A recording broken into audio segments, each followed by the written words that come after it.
Hi everyone, welcome back to the Art of Business English, where we help people like you get the language skills you need for business. Now, today I have got episode 158 and I'll be giving you a really quick introduction to some very useful expressions, 8 in fact, and they're expressions with get.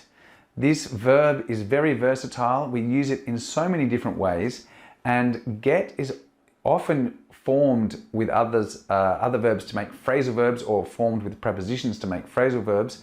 And it's super versatile and it can mean so many things. So it's not surprising that sometimes people can get a little confused when they hear the different uses of the verb get.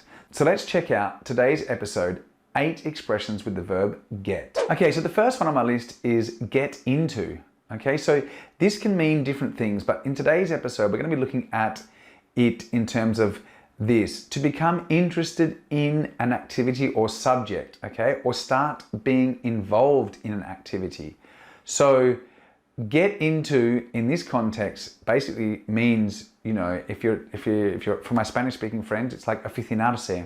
So it means like you are getting into something. So I'm really getting into playing volleyball, meaning I'm starting to really enjoy doing it. I've probably just started it recently and I'm really starting to become a fan, and I love playing volleyball. Now, of course, get into can mean many other things. Like get into is like get into the car, which is not the meaning which I just gave you previously. Get into is like to enter something.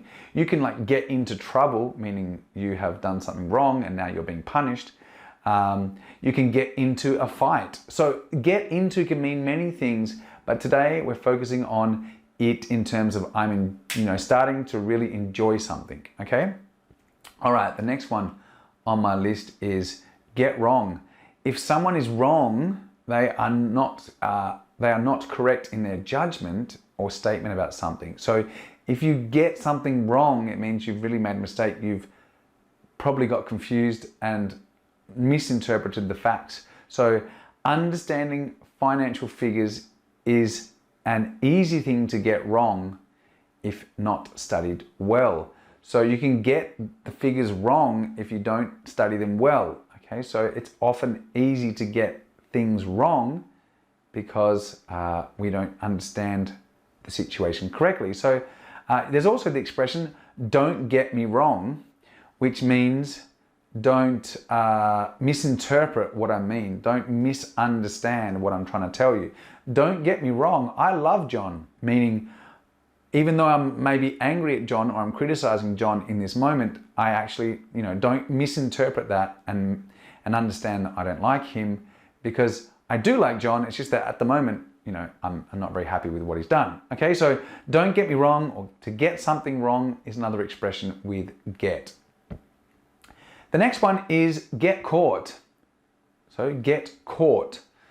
This means to be discovered, or to see or to realize something, especially when you're doing something wrong. So often your children don't want to get caught when they're doing something naughty. So if the thieves get caught, they could go to jail. So in Spanish, get caught would be pillados, que te pillen, okay? And if you get caught, then you are obviously discovered to be doing something wrong. So you don't want to get caught if you're doing something wrong. You can also use get caught with another preposition, which is get caught up in. And to get caught up in means that you didn't realize the time, you were completely focused on something and you got caught up in this work, and now you're like, oh my God, look at the time.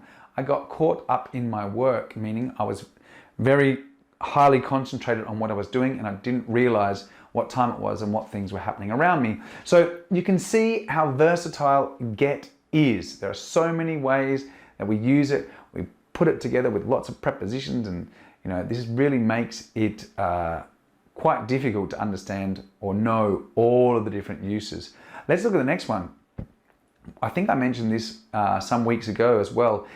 Get in touch with. Okay, so to get in touch with is to establish communication with someone. So it's very important that you get in touch with the manager soon, because the manager wants to speak to you. So you need to call them and get in touch with someone. Okay, so this is very common. I did mention it about 3 weeks ago on my episode about socializing and expressions we use in social situations to meet people.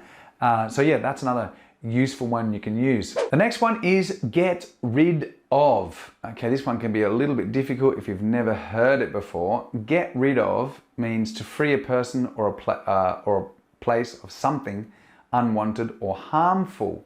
So it's literally like, throw something in the bin, like get rid of that, it's dirty, or to get rid of some rubbish, or in this case you could also, let me give you an example, it'll make it easier.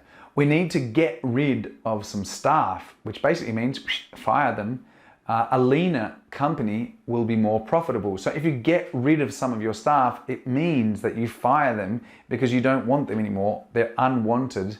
Maybe the company needs to become leaner, more agile, or maybe the profits have fallen and you cannot afford to support that number of staff, so you have to get rid of some people. Okay, so you can also get rid of some old things that you've got in the cupboard. I need to get rid of these old shoes, they're disgusting, they smell bad. Okay, so get rid of, and for those that speak Spanish, it's like deshacerte de. Okay, so deshacerte de algo, which means like to get rid of something. Okay, and get to know. We probably heard this one before. To get to know someone is to spend time with someone or something so that you gradually learn more and more about him, her, or that thing. So, we often want to get to know people before we commit to a really, strong relationship. An example is, it's impossible to get to know someone in just a day. We generally need to spend more time with people before we get to know them well. Okay, so it's often important to really get to know how something works as well. Like, you need to get to know how this system works before you can start using it effectively. Okay, and my second last one here is to get off. Now, to get off has many meanings, but today I'm going to be talking about basically like leaving a place, or you can get off. Normally we get off a piece, like a mode of transport. So get off of the bus, get off the plane. Okay. So an example is, if you don't have a ticket, you must get off the train. Okay. So get off is, you leave the train. You're not welcome without a ticket. You don't get off a car though. Your car, it's like not personal car. You don't get off. You can get off a boat. You can get off the bus. You can get off the train. You can get off something that you sat on, like get off that chair, you'll break it. Okay, or get off the grass. It's it's dirty. So meaning lift yourself up, remove yourself from that place. Okay, and finally, get ill. No one wants to get ill. That's basically to become sick or ill or unwell. And when we get ill, we have caught something. No? So Jessie didn't come to India because she didn't want to get ill. Now, if you've been to India, like I have twice, for a total of 3 months, which was a good adventure, but that's another story.